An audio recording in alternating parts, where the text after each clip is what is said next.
दोस्तों नमस्कार। दोस्तों आज जिक्र अयोध्या का, आज जिक्र राम जन्मभूमि का, आज जिक्र राम जन्मभूमि पर बनने वाले भगवान श्री राम के मंदिर का। क्योंकि अयोध्या शब्द आते ही भारत की राजनीति में एक उथल पुथल कोई आज से नहीं है। भगवान श्री राम के मंदिर को लेकर इस देश की सियासत ने जितने उतार चढ़ाव देखे हैं शायद किसी मुद्दे को लेकर नहीं देखे होंगे। 1950 से लेकर 2020 तक बड़ा लंबा सफर है। इस दौर में सरकारें आई गई, इस दौर में अयोध्या में गोली का चलना भी देखा गया, कार सेवकों की मौत भी देखी गई, बाबरी मस्जिद के विध्वंस को भी देखा गया। लेकिन आज जब हम आपसे चर्चा कर रहे हैं तो वो एक खास वजह है, क्योंकि यह बड़ा संयोग है कि मौजूदा वक्त में भूमि पूजन को लेकर पहली बार देश के प्रधानमंत्री नरेंद्र मोदी 5 तारीख को यानी 5 अगस्त को अयोध्या पहुंचेंगे। इससे पहले बतौर प्रधानमंत्री वह कभी अयोध्या के राम मंदिर में मौजूदा वक्त में जो स्थापित है वहां दर्शन करने नहीं गए। इस बार वो जाएंगे तो वहां पर भूमि पूजन होगा, शिला पूजन होगा। लेकिन इसी दौर में हर कोई देख रहा है कि आखिर वो कौन सा बयान दिया जा रहा है बाबरी मस्जिद विध्वंस के मामले को लेकर, जिसमें आज ही मुरली मनोहर जोशी का बयान दर्ज किया गया, कल लालकृष्ण आडवाणी का बयान दर्ज किया जाएगा। और जो आरोपियों की पूरी फहरिस्त थी वो 49 लोगों की थी, 17 की तो मौत हो गई, 32 लोग बचे हुए हैं। सभी के बयान दर्ज कर लिए गए और माना जा रहा है कि 31 अगस्त तक फैसला आ जाएगा। 31 अगस्त 5 अगस्त के बाद आता है, यानी मौजूदा वक्त में अयोध्या में राम मंदिर निर्माण की जो जमीन बनी है और जिस जमीन पर खुद प्रधानमंत्री मोदी खड़े होंगे और वहां पर शिला पूजन और भूमि पूजन करेंगे, उस जमीन को बनाने के लिए अगर संघ आरएसएस के नजरिए से ही परिस्थितियों को देखें, बीजेपी की स्थितियों को समझें, तो फिर लालकृष्ण आडवाणी और मुरली मनोहर जोशी तो उनके नायक हैं। लेकिन वह आरोपों में फंसे हुए हैं, उन पर कोई नकेल है क्या? क्योंकि आज हम जिन बातों का जिक्र आपसे करने वाले हैं उस पर जरा गौर कीजिएगा। क्योंकि भगवान राम का जिक्र आते ही इस बात का जिक्र आता है वह तो कण कण में मौजूद है, वह तो सर्वव्यापी है।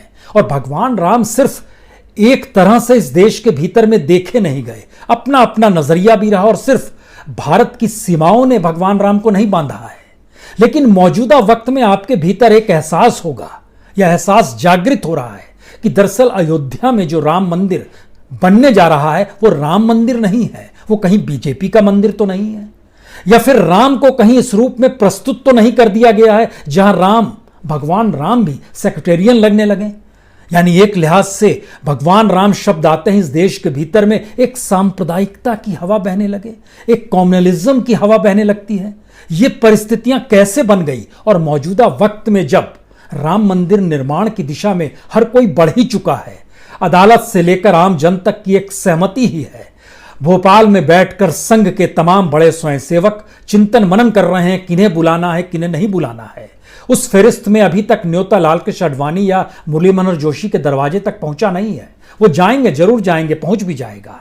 देश के तमाम मुख्यमंत्रियों को भी न्योता दिया जाएगा। लेकिन कुछ सवाल इसलिए क्योंकि भगवान राम शब्द जहन में आते ही मौजूदा वक्त में जिस तरीके से मौजूदा सत्ता या मौजूदा हिंदुत्व को लेकर राजनीति करने वाली सोच ने भगवान राम को अपने अनुकूल ढाल दिया है, उसमें लगता है कि जैसे भगवान राम नहीं बल्कि पॉलिटिकल पार्टी या संस्था, सामाजिक और सांस्कृतिक संस्था के तौर पर आरएसएस, शायद यही सब कुछ है क्या?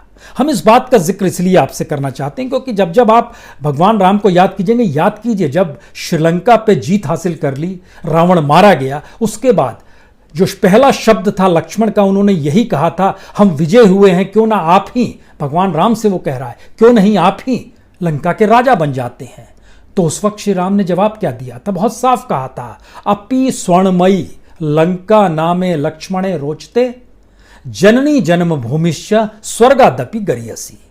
यानी लक्ष्मण, यह लंका सोने की बनी है लेकिन फिर भी इसमें कोई रुचि नहीं है, क्योंकि जननी और मातृभूमि स्वर्ग से भी महान है। राम तो ये थे।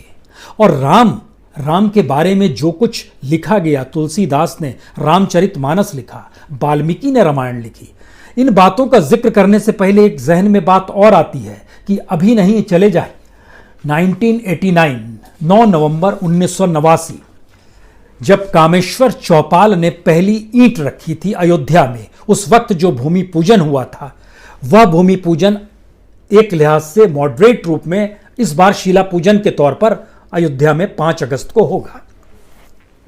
लेकिन उस समय मुरली मनोहर जोशी ने अशोक सिंघल जी के सामने प्रस्ताव रखा था कि वाल्मीकि ने भी तो रामायण लिखी, तो क्यों नहीं एक ऐसे समाज के व्यक्ति को इस राम से मंदिर से जोड़ा जाए जो निचले तबके का होगा लेकिन वह जुड़ेगा। तब अशोक सिंघल जी का जवाब था, कौन है ऐसा शख्स? तब मुरली मनोहर जोशी जी ने कहा था कि है ना, विश्व हिंदू परिषद के कामेश्वर चौपाल जी हैं, उनसे काम करवाया जाए। और उन्होंने ही पहली ईंट रखी। उनके बारे में जानकारी दें उससे पहले जरा और विस्तृत परिस्थितियों को समझने की कोशिश कीजिए। भगवान राम को लेकर जिस तरीके से आंदोलन चला, जिस तरीके से अपने आप को बीजेपी ने रखा, शिवसेना ने रखा, स्वयंसेवकों ने रखा, कार सेवकों ने अपने तौर पर रखा, वो एक मैसेज था कि हम सही काम कर रहे हैं।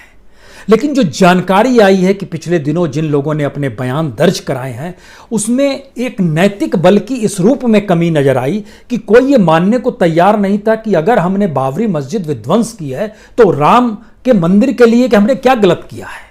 कल्याण सिंह कह रहे हैं हम तो कानून व्यवस्था बनाए रखने की परिस्थिति में थे। हर कोई ने अपने अपने बयान अपने अपने तरीके से दर्ज कराए हैं जिसके भीतर का मैसेज यही है कि हमने कानून कहीं नहीं तोड़ा। बाबरी मस्जिद विध्वंस करने में हमारा सीधे कोई उस पर योगदान ही नहीं था। कुछ इस तरीके की सोच भी निकल कर आ रही है। अगला सवाल है कि राम भक्त होकर राम मंदिर के निर्माण की दिशा में बढ़ते हुए कदम में क्या राम भक्त होने का मतलब कहीं एक राजनीति की उस पतली लकीर पर भी चलना है जहां सियासत सधती रहे? हमें लगता है कि आज इसका जिक्र जब हम आपसे कर रहे हैं तो हम आपके सामने कुछ डॉक्यूमेंट्स भी दिखाना चाहेंगे, क्योंकि अभी से नहीं आरएसएस ने कमोवेश हल अखिल भारतीय प्रतिनिधि सभा में इस बात का जिक्र किया है। चाहे वो 1989 हो, 1990 हो, 1991 हो, 2-3 बातों का हमने देखा अखिल भारतीय प्रतिनिधि सभा में जिक्र हुआ है कि जब इंडोनेशिया जैसी जगह में राम की महत्ता है तो वो मुस्लिम समाज को संबोधित किया गया उसमें कि आप यहाँ पर कुछ सांप्रदायिक मुस्लिम तत्वों के हिसाब से क्यों चलते हैं, आप क्यों नहीं उनसे प्रभावित होती हैं। अच्छी बात है, सही बात है। सिर्फ इंडोनेशिया ही क्यों, हमने देखा कि समूचे एशिया में अगर आप देखना शुरू कीजिएगा तो Burma, Indonesia, Cambodia, Laos, Philippines, Sri Lanka, Nepal, Thailand, Malaysia, Japan, Mongolia, Vietnam, China, इन तमाम जगहों पर भगवान राम की मौजूदगी रामायण के तौर पर है जो उनकी अपनी अपनी भाषाओं में लिखी गई है। और इतना ही नहीं, सिर्फ वाल्मीकि की रामायण जो है वो एक अध्यात्म के तौर पर एक बड़ा कैनवास देती है। वो पोएटिक तरीके से भी लिखी गई है और उसको डिकोड करना हर किसी के बस की बात भी नहीं है।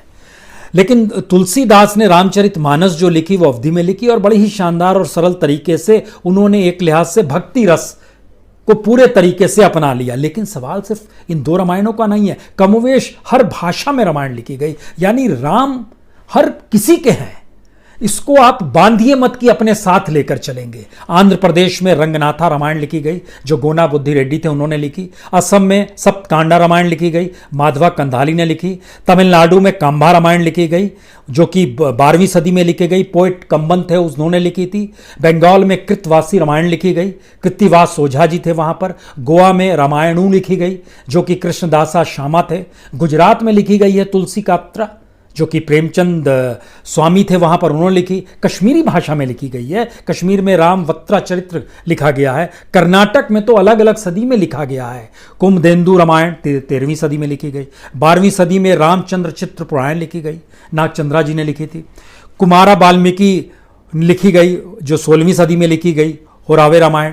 केरल में लिखी यानी मलयालम में लिखी गई रामचरित्रम जो कि एक लिहाज से युद्ध कंडा के ऊपर बेस्ड है पूरी तरीके से, मराठी में लिखी गई। भावार्था रामायण जो संत एकनाथ ने लिखी है, उड़िया में लिखी गई है, हर भाषा में लिखी गई है। इतना ही नहीं, उर्दू में भी लिखी गई है और उर्दू में जो कहा गया वो पोथी रामायण है 1776 में लिखी गई। और उससे पहले चले जाइएगा तो 1580 में पर्शियन में भी लिखी गई और वो उसका नाम था रामायण ऑफ अकबर। अकबर ने बाकायदा वाल्मीकि रामायण का जो 17 उसके जो चैप्टर्स थे पोइटिक वे में, उसको अनुवाद करवाया गया। 7 जो पूरे के पूरे पोइटिक वे में थे उसको अनुवाद करवाया गया और लिखा गया। और पर्शियन की लिखी हुई जो दुनिया भर के अलग अलग जगहों पर जो मौजूदगी आपको लंदन की जो ब्रिटिश लाइब्रेरी है, ब्रिटिश काउंसिल लाइब्रेरी, वहाँ पर पर्शियन लिखी हुई जो कि अकबर ने लिखवाई थी अनुवाद करवा के वाल्मीकि रामायण की, वह वहां पर मौजूद है। पेरिस में मौजूद है, वाशिंगटन के फेरेर गैलरी ऑफ आर्ट में मौजूद है, दोहा में यानी कतर में जाइएगा तो वहां म्यूजियम ऑफ इस्लामिक आर्ट है, वहां मौजूद है। भारत में भी वो जयपुर के जो कलेक्शन है महाराजा ऑफ जयपुर के, उनके उसमें भी वो मौजूद है। ये तमाम जानकारियां जब सामने आती हैं तो सवाल है कि क्या राम को सिर्फ बीजेपी के दायरे में बांध दिया जाए या भारत की राजनीतिक सियासत के दायरे में बांध दिया जाए, या राम के जरिए अपने अपने तरीके से हर किसी ने अपना बेड़ा पार कर लिया, इस नजरिए से देखा जा रहा है। हमको लगता है कि हम आगे बढ़ें उससे पहले आज हम आपको एक स्थिति दिखलाते हैं। दरअसल एक किताब लिखी गई है, इस किताब का जिक्र, ये डॉक्यूमेंट और किताब हमारे पास है। इस किताब को लिखा गया है प्रोफेसर डायरेक्टर डॉक्टर पंडित खेमचंद शर्मा ने, दिल्ली में। इन्होंने पूरी तरीके से लिखा है कि राम की जन्मभूमि का वास्तविक स्थान क्या है। जरा इसे देखिए, इसमें हर चीज का जिक्र है। और यह नजरिया पंडित खेमचंद शर्मा की इस पुस्तक में निकल के आता है, जिन्होंने अपनी पुस्तक का पूरा आधार ही ऋग्वेद को बनाया है। और राम जन्मभूमि के लिए उन्होंने दरअसल उस जगह को बताया है जहां पर गौ प्रक्रिमा हो रही है। और तकरीबन 2 बरस पहले जयपुर में रहते हैं पंकज पांडे, उन्होंने यह वीडियो हमें भेजा था और जानकारी दी थी कि गौ यहां पर लगातार शाम 4 बजे से लेकर 6 बजे तक प्रक्रिमा इसी रूप में करती रहती है।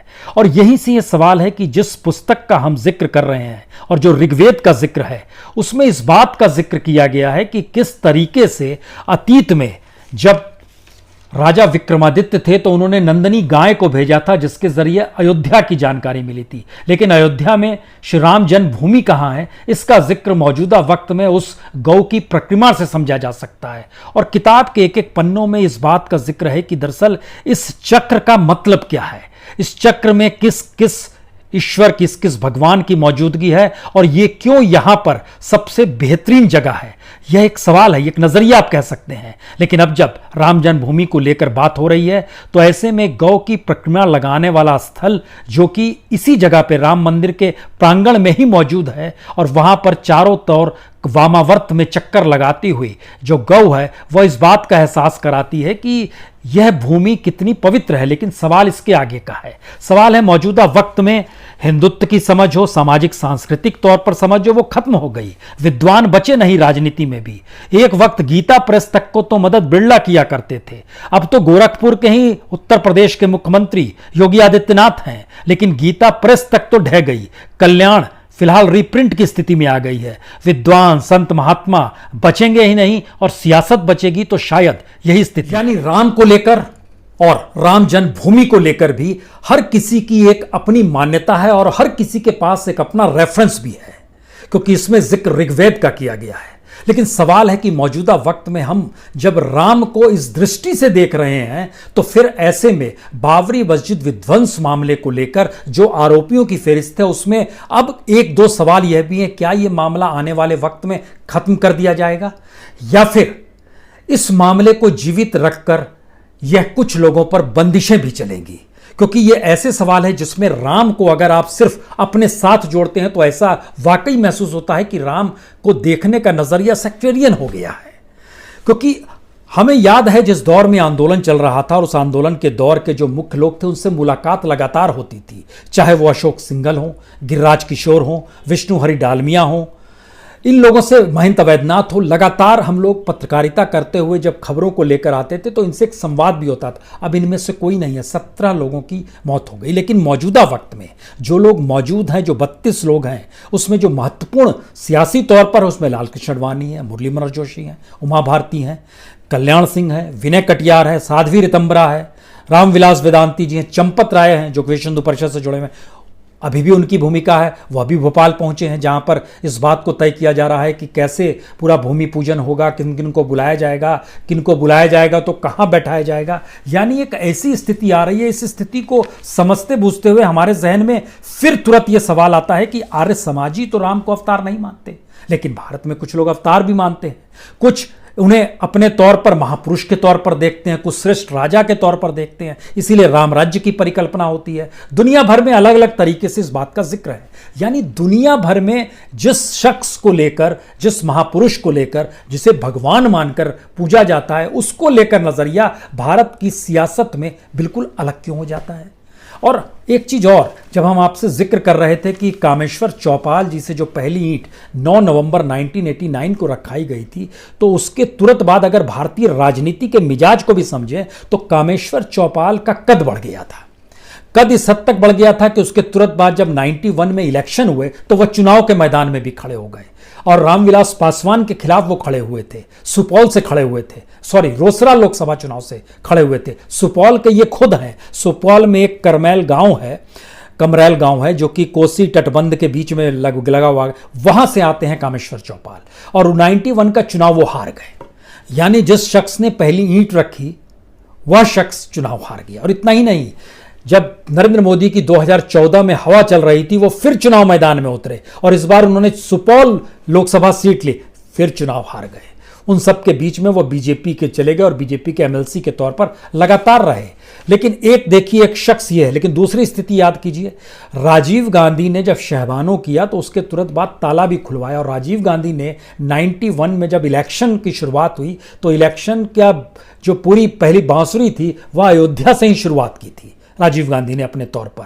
और याद कीजिएगा तो रथ यात्रा जब निकली और जो स्थिति बिगड़ी और फिर उसके बाद जिस तरीके से गिरफ्तारी हुई लाल कृष्ण आडवाणी की, उसके बाद समर्थन वापस बीजेपी ने वीपी सिंह से समर्थन वापस ले लिया। यानी इस नाम पे सरकारें भी गिरी, इस नाम पे आने वाले वक्त में सरकार भी बनी। लेकिन एक रोचक किस्सा इसके साथ यह भी जुड़ा है कि जिस शख्स ने समस्तीपुर में गिरफ्तार किया था लाल कृष्ण आडवाणी को, वह शख्स आज की तारीख में कैबिनेट मिनिस्टर है, आरके सिंह।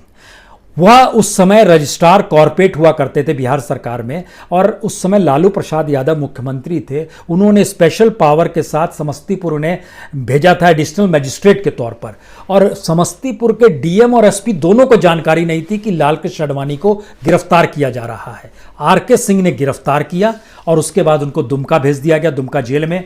लाल कृष्ण आडवाणी को वहां पर भेजा गया गेस्ट हाउस में उनको वहां पर रखा गया दुमका के।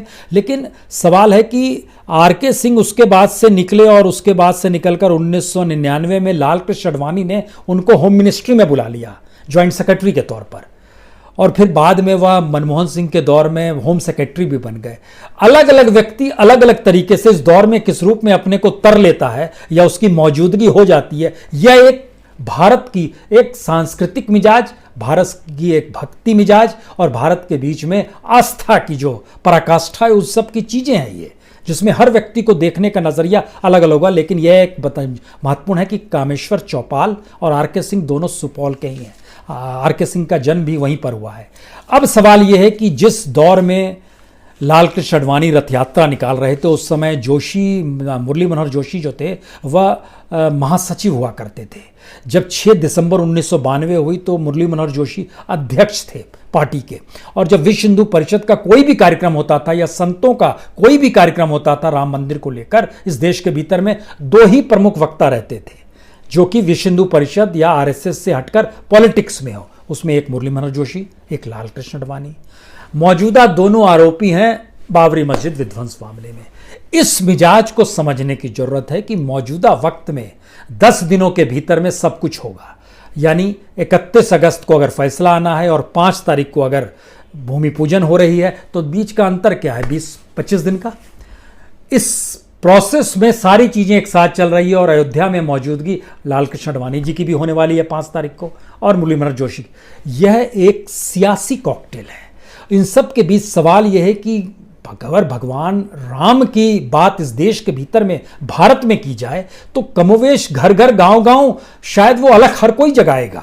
लेकिन आप ध्यान दीजिए, ये सिर्फ सारी चीजें केंद्रित 2 ही चीजों पर हो गई है। एक, राम मंदिर के लिए शिला पूजन जो होगा उसको करेंगे प्रधानमंत्री। दूसरा, उसमें जो निमंत्रित लोग होंगे वही शायद सबसे करीब होंगे मौजूदा वक्त में प्रधानमंत्री के। यह कमाल की चीज है। या फिर जो इसकी मौजूदगी होगी वह प्रधानमंत्री की नजदीकी के एहसास के साथ ही होगी, अन्यथा उसका कोई अस्तित्व नहीं है। तो राम को बांधने की कोशिश नहीं होनी चाहिए। और शायद मौजूदा वक्त में सबसे बड़ा मसौदा यही है या सबसे बड़ी सीख यही है कि भगवान राम के जरिए तो इस देश को जोड़ा जा सकता था। इस देश में अलग अलग तरीके से, चाहे वो दलित का सवाल हो, अल्पसंख्यक मुस्लिमों का सवाल हो, किसी भी तबके का सवाल हो, इस मंदिर के जरिए तो पूरे देश को एक साथ जोड़ा जा सकता था। लेकिन ये एहसास क्यों जागृत हर किसी का हो जा रहा है इस देश के भीतर में, जहां से भी सवाल उठते हैं कि भगवान राम के मंदिर को लेकर भी ऐसा लग रहा है जैसे ये बीजेपी का मंदिर है। बहुत बहुत शुक्रिया, बहुत बहुत शुक्रिया।